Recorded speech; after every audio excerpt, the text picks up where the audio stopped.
भी कर सकते, इधर ही करेंगे। आप वही कह रहे हैं ना कि वहाँ का बदला एक दूसरे देश का बदला आप अपने देश के लोगों से लेंगे, ये कह रहे हैं ना। मैं लोगों से नहीं कह रहा, मैं उनके मंदिर गिरा के मस्जिद बना के दिखाएं उनको।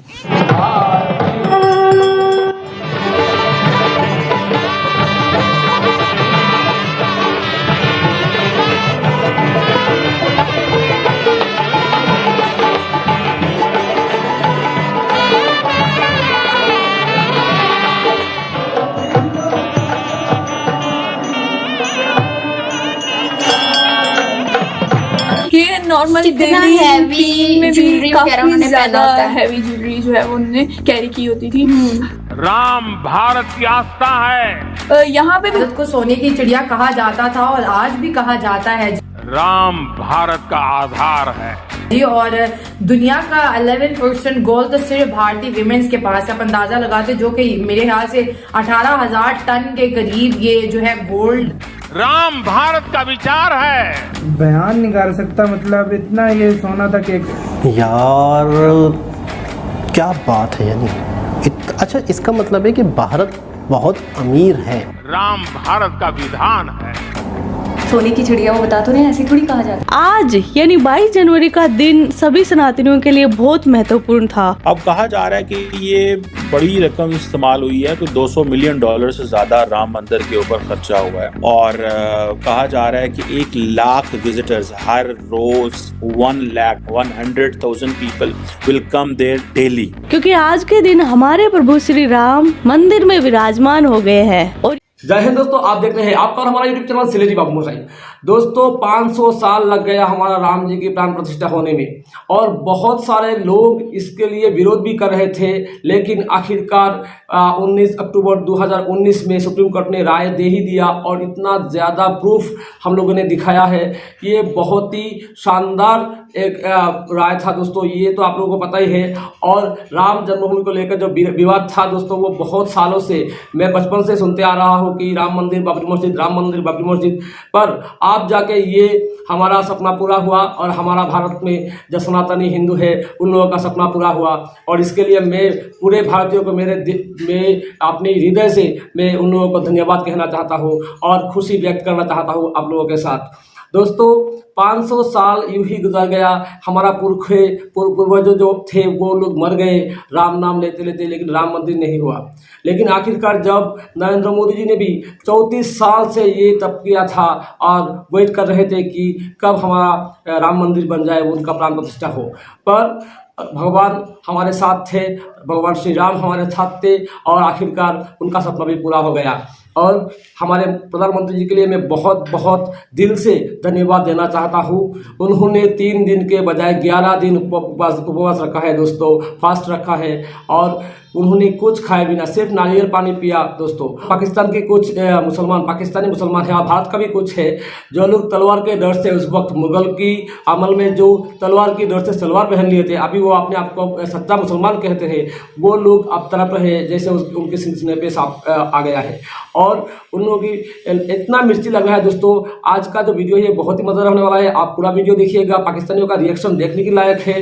वो बाबरी मस्जिद को लेकर बहुत ही परेशान हैरान है और वो सोच रहे हैं कि फिर वहाँ से हमारा राम मंदिर हटा देंगे। तो ये वीडियो पूरा देखिएगा दोस्तों। चलिए वीडियो शुरू करते हैं, और अगर आप चैनल पे नए हैं तो चैनल को सब्सक्राइब कीजिएगा। और दोस्तों आज एक बात चाहता हूँ कि आप कमेंट में जय श्री राम ज़रूर लिखिएगा दोस्तों। चलिए पूरा वीडियो देखते हैं। कभी आप जो गलत करेंगे उस देखें जी, थप्पड़ का बदला थप्पड़ ही है। मैं आपको बात कर रहा हूँ, ये सोचें में रख लीजिएगा। आप कह रहे हैं कि यहाँ के मंदिर गिराएंगे, तो वो मंदिर तो यहाँ के हिंदुओं के है ना। ये कहाँ, इधर थोड़े से हिंदू हैं, 1-2 मंदिर गिरा लो, क्या हो गया? तमाम लोगों का, मुसलमानों का वो ईमान नहीं रहा। अच्छा।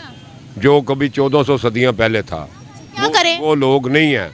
कुर्बानी देनी पड़ती है किसी चीज को हासिल करने के लिए, खून देना पड़ता है, खून लेना पड़ता है। अभी क्या करें? अभी क्या करें? अभी तमाशा देखो, मतलब या खून दो, खून लो, या तमाशा देखो। उन्होंने कुछ नहीं किया, उनके लिए कोई कानून नहीं, हमारे लिए सारे कानून है। हम भी अच्छे हैं, वो बुरे हो जाए ठीक है, वो कोई बात नहीं, उन्होंने बुरा कर लिया जी, कोई बात नहीं। आप अच्छे रहें, क्यों अच्छे रहें? हम भी खाली वही, हम भी वो अच्छे रहें, वो हम हमारे साथ जुल्म करते रहे। हमने अच्छे ही रहना जी, हम नहीं अच्छे रहना जी, यही करते रहे हम। हमारा दीन कहता है कि कोई आपको आके दिखाए, उसको उंगली दिखाओ। मैं जिहाद किस लिए है? जिहाद करो, मारो उनको। जो आपका कोई घर गिरा दे तो आप खामोश रहेंगी कि नहीं जी हम बड़े अच्छे हैं, हमारा घर गिरा दिया, हमने इनका घर नहीं गिराना। वहाँ के मुसलमान की तहकीक। अब ये कि अब दोबारा से ये तो नहीं हो सकता कि कोई मुसलमानों की कोई जमात जो है हमला करके इस मंदिर को मतलब गिरा दे और जो मस्जिद तामीर, वही फिर फसाद चलता रहेगा सारी जिंदगी भर। उन्होंने पता क्या किया, बाबरी मस्जिद जो डिमोलिश हुई थी ना, बाबरी मस्जिद से ज़्यादा रकबा उन्होंने दिया और वहाँ पर बहुत खूबसूरत बहुत बड़ी मस्जिद बनाई गई है और दुनिया का सबसे बड़ा कुरान शरीफ भी वहाँ रखा गया है और बड़ी ज़बरदस्त वो मस्जिद है। इस पर आप क्या कहेंगे? अगर आप भी मुसलमान माँ, आप ये बताओ क्यों किया? मैंने अगर खुद जवाब देना तो मैं आपको ऑन द कैमरा लाती ना मेरे भाई। मैंने अगर जवाब देना, नहीं रुके, मैंने जवाब देना तो मैं आपको ऑन द कैमरा। नहीं, मैं अकेली खड़ी होकर फिर प्रोग्राम कर लेती हूँ। मैं अकेली खड़ी होकर फिर प्रोग्राम कर लेती हूँ। मुझे तो पब्लिक की राय चाहिए ना मेरे भाई। राय नहीं, आप सवाल वैसा करेंगे जिसका जवाब भी किसी के पास भी नहीं होगा। किसी के पास क्यों नहीं होगा? क्यों? वो ये आपकी क्या दिल की मर्जी, जो मर्जी करेंगे, मैं कैसे भी मनाएंगे। और जो मुस्लिम कंट्रीज के लीडर्स हैं उन्होंने भी मुबारकबाद दी है। हाँ तो वो तो उन्होंने देनी है, बिजनेसमैन लोग हैं, बिजनेसमैन है। देखें अब मेरी वहाँ पे 2-3 मिलें हो, शुगर मिलें हो, इसके अलावा मेरा बहुत बड़ा कारोबार हो हिंदुस्तान में और वो डॉलर मुझे मिलते हो, हैं जी, तो मैं मुबारकबाद तो दूंगा ना। मैंने अपना बिजनेस बचाना है कि मैंने मस्जिद को बचाना है या मंदिर को बचाना है? बेहतर ये अमन, दुनिया में अमन की खातर मुस्लिम हिंदू फसाद को रोकने के लिए बेहतर यही है कि मुसलमान जो है ना वो कंप्रोमाइज़ कर लें कि ना जिद रखें, क्योंकि हिंदू अगर ये दावा करते हैं कि यहाँ पर हमारा मंदिर था, उसकी जगह पर मस्जिद बनाई हो गई है, तो अब मुसलमानों को अगर मस्जिद दे दी गई है ना तो बन गई, ठीक है, तो फिर बेहतर ये कि कंप्रोमाइज़ करें ताकि जो है ना हिंदुस्तान में वैसे आए दिन फसाद तो होते रहते हैं हिंदू मुस्लिम के। तो इतनी पावर है, इतना जज्बा है, तो जाके उनसे लड़े ना। अपने मुल्क को क्यों तबाह करें? अपने मुल्क के लोगों को क्यों आप वो कर रहे हैं, दुख दे रहे हैं? अपने मुल्क को क्यों दुख दे रहे हैं? इतनी पावर है तो जाके उनसे बात करें ना। ये पावर सिर्फ अपने मुल्क में महदूद है क्या? बताएं ना, ये जज्बा जो आप मुझे दिखा रहे हैं ये क्या? मैं तो कह रही हूँ हर रिलीजन को फ्रीडम होनी चाहिए। उनका जो बेसिक मोटो है वो अखंड भारत है, कि वो ये जो है ना अपने उस मुताबिक करना चाहते हैं और मुस्लिम्स को जो है ना डाउनफॉल पे लाना चाहते हैं। उनके मंदिर बनाने से कोई ऐसा इशू नहीं है, ना हमें है ना मुझे। कभी मैं पर्सनल ओपिनियन दूँ तो मुझे रिलीजन्स के अगेंस्ट नहीं हूँ मैं। वो बेशक क्रिश्चियनिटी है, हिंदुइज्म है या मुस्लिम, मैं बीइंग अ मुस्लिम, तो लेकिन ये कि मुस्लिम्स के जो इमोशंस को टारगेट किया जाता है ये बहुत एक बैड अचीवमेंट है। जिनके पास पावर होती है वो अपनी पावर को यूटिलाइज करते हैं और उसके अकॉर्डिंगली वो अपने डिसीजंस लेते हैं। हम अगर मुसलमान बन के सोचेंगे तो हमें तो पेन होगी, लेकिन अगर यही काम हम यहाँ पे कोई पुरानी उनकी बिल्डिंग होती, पुराना मंदिर होता जिसको हम ये क्लेम करते कि ये पहले मस्जिद थी, तो हम भी वही काम करते जो उन्होंने किया। हम सब मुस्लिम उम्मत है ना, इन सबको इकट्ठा होना चाहिए। इकट्ठे होके हम भी इसी तरह इंडियन और गैर मुस्लिम का हम बाइकाट करें। अगर हमारे पाकिस्तान में या पूरे दुनिया में अगर कोई गैर मज़हब के जो लोग हैं उनके अगर कोई भी इबादत गाहें तो हमें भी उसी तरह उनको डिमोलिश करनी चाहिए। मेरी तो ये राय है। तो आपको लगता है इस तरह अगर हम उनकी इबादत गाहों को डिमोलिश करेंगे तो मसले का हल हो जाएगा? क्योंकि जब बाबर मस्जिद को शहीद किया गया था, बाबरी मस्जिद को, तब आपको याद है कि उसके बदले में पाकिस्तान में कितने जो मंदिर थे जो डिमोलिश कर दिए गए थे। आपको लगता है अभी भी कोई कसर छोड़ी है हमने? यूएन ने जो चीज़ें जो लोगों को दे दी हुई हैं और उसके बाद अगर आप उसके यूएन के जो है रूल्स को आप क्या करें, डिस्ट्रॉय करें, तो वो मेरे हिसाब से एक बेहतर ऑप्शन नहीं है। आपको फॉलोअप करना चाहिए था, उनको दूसरी जगह दे दी मस्जिद की, लेकिन आप ये चीज़ देखें कि हम बादशाह मस्जिद को डिमोलिश करके कहीं और बना नहीं सकते। जो उसकी वर्थ वहाँ पर है वो वहीं पर रहेगी। लेकिन एक चीज़ की बात यह कि मैंने बहुत सारी मुस्लिम कम्युनिटीज़ में भी देखा है कि लोग जो है ना अब अपनी यानी कि इकोनॉमीज़ को देखते हुए चुप हैं। इंडिया की इकोनॉमी को बूस्ट मिलने की ज़रूरत नहीं है। ये 25,000 करोड़ जो है ना, ये बड़ी एक नॉमिनल की अमाउंट है अगर आप उनकी इकोनॉमी को देखते हैं।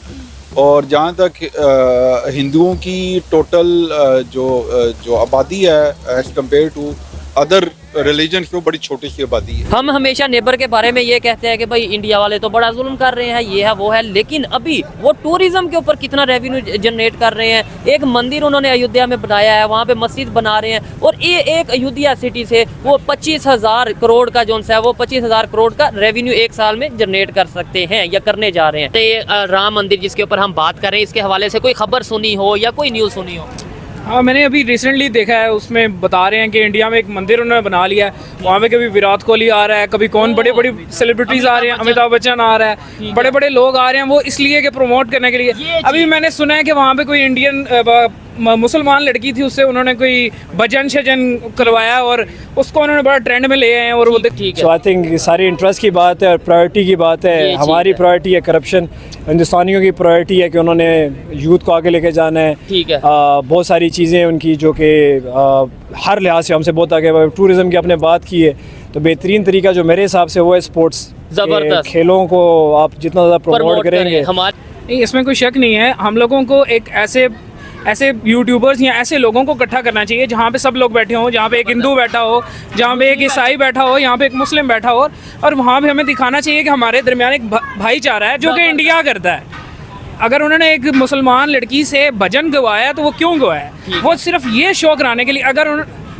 अगर वो मतलब उन्होंने मोहम्मद शामी को अवार्ड भी एक दिया है तो वो उन्होंने क्यों दिया? वो दिखाने के लिए कि सारे जो बराबर हैं, यानी कि हिंदू के प्रेसिडेंट 2-3 दफा मुस्लिम रह चुके हैं। हाँ, वो दिखाने के लिए कि हम सब बराबर हैं, यहाँ पे कोई हिंदू मुस्लिम कल्चर नहीं है, हम सब एक हैं। आपने आप जंग लड़ दिया ना, आपने एजुकेशन पे लड़े, टेक्नोलॉजी पे लड़े, स्ट्रक्चर सिस्टम पे लड़े, आप फूड सिस्टम पे लड़े, आप हेल्थ सिस्टम पे लड़े। इंडिया के प्राइम मिनिस्टर ने ये स्टेटमेंट दी थी, उन्होंने बोला था कि भाई अगर आपने जंग पाकिस्तान ने लड़नी है आओ लड़ो, हमारे से मुकाबला करो, लेकिन एजुकेशन में, हेल्थ में, गुर्बत को खत्म करने में। बात ठीक है और ठीक है, ये उन्होंने बात ठीक कही थी। ठीक है, बिल्कुल ठीक है। क्यों नहीं इस चीज में क्यों नहीं जंग की आ सकती है? देखिए, मैं पैदा तो इंग्लैंड में नहीं हुआ था, बात तरबियत की भी होती है। ये चीज है जबरदस्त। आपके घर वाले आपको क्या सिखाते हैं। लेकिन देखिए, सिस्टम या इन्वायरमेंट का भी बड़ा एक असर होता है ना। जब आप स्कूल में जाएंगे वहाँ पे आपको देखने को मिलेगा कि भाई सब मिल के रह रहे हैं। यहाँ पे आप स्कूल में जाएंगे तो देखने को मिलेगा कि भाई मजहब और इस तरीके से। नहीं, बात तो आपकी ठीक है, लेकिन बात वही है कि माँ से बढ़ के और माँ की तरबियत से बढ़ के मैं नहीं समझता कि कोई और चीज़ होती है। डेफिनेटली। तो